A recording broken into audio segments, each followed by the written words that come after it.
Hey everyone!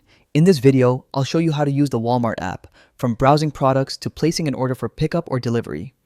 I'll demonstrate on the Walmart website, but the steps are the same in the app. First, set your location. Tap the zip code at the top, then choose if you want pickup from your nearest Walmart, delivery to your home, or regular shipping. This ensures prices, stock, and time slots match your area. You can browse by typing a product name in the search bar or by opening the department's menu. Scroll through the results and use filters on the left to narrow by price, brand, or features. Tap a product to see full details. Here you can check reviews, choose colors, and see delivery or pickup times.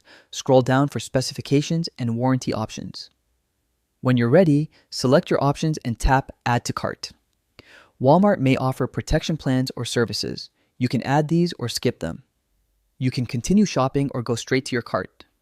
In your cart, review your items and choose how you want to receive them: shipping, pickup, or delivery. You can also adjust quantities or remove items. If you choose pickup, select your preferred time slot. When it's ready, you'll get a notification. For curbside pickup, check in through the app or text link, park in the marked spot, and a Walmart associate will bring your order to you. Tap Checkout and enter your payment details: credit card, debit card, Walmart Pay, or even Apple Pay and Google Pay where available. After placing the order, you'll see a confirmation and tracking updates right in the app.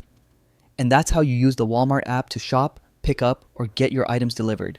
If this helped you, hit like and subscribe for more quick tutorials.